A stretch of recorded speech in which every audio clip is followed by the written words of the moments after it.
And today I'd like to take a look at some exercises to help you with wrist repetitive strain injury. I'm going to show you how you can do this at your desk throughout the day, so be sure to stick around. But first off, improving your scapular control allows you to better position your arms for work.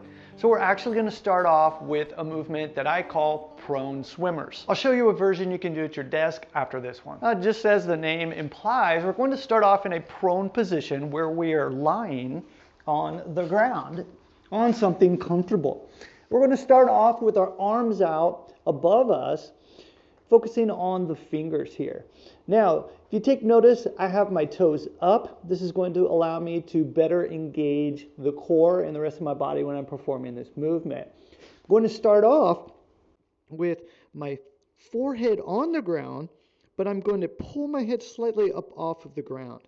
Now from here, I focus on only using my fingertips so that my hands are off the ground and I'm pushing away from my body. As I push away from my body, continuing to push away, I'm going to draw a half circle, pulling with my elbows down towards my hips. You notice that it's kind of tough for me to breathe when I'm doing this because I'm fully engaging the core with the focus, especially on my shoulder blades, as I pull my elbows and my fingers down toward my hips. From here, I'm going to rotate my hands so that my palms are facing up, and I'm going to track my spine with my thumb going up my back. From here, reverse the motion, pulling my fingers down towards my hips, and then extend the arms, placing the fingers on the ground. The focus is still on my shoulder blades here, but I'm going to reverse the motion, draw this big half circle, going into the top position. Again, this is kind of tough for me to talk as I'm doing it. And then I can repeat the motion. So once again, even though there's a lot going on here, really the focus is making sure that I'm moving my shoulder blades. And the way to do that is to extend myself. And as I go, focus on pulling with the elbows, but making as large of a half circle as I can as I pull my elbows down towards my hips. Once again, thumbs to the hips here, tracking up the spine as far as I can go, come back down, fingers on the floor, and complete the movement. It is possible to perform this movement while sitting down. Just remember to bring the focus to your shoulder blades and also squeeze your core as you're performing this movement. Now next up are wrist extensions, and this is something that we focus on a lot in our program elements when we're performing the bear, monkey, frogger, and crab. We've had tons of clients improve their wrists in using these movements. Now cool thing with wrist extensions I'm going to show you right now is that you can do them anywhere you are. So just sit down here, just going to place your hands out in front. And the focus here is actually on the back of your hands. So you want to focus on pulling the back of your hands towards your forearms. And that's really it. It also helps to really open your fingers as wide as possible.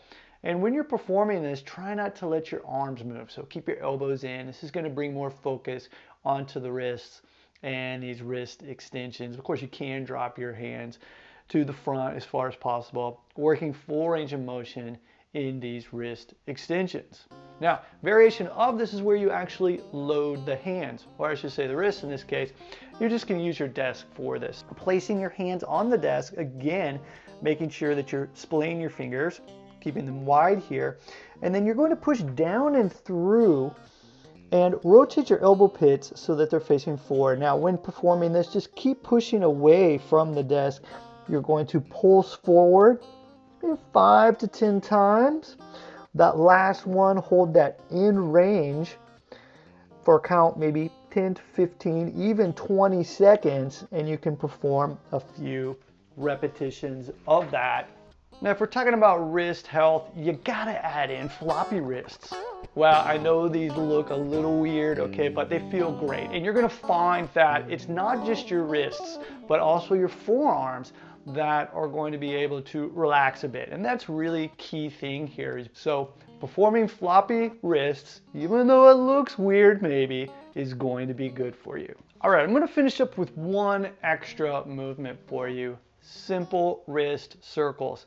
Now, key point, very similar to the wrist extensions that we did, is making sure that you keep your elbows, in this case, from moving. So what I like to do is to pull my elbows into my side and keep them there. Focus should be on having the palms of your hands facing your knees, in this case, because I'm sitting down.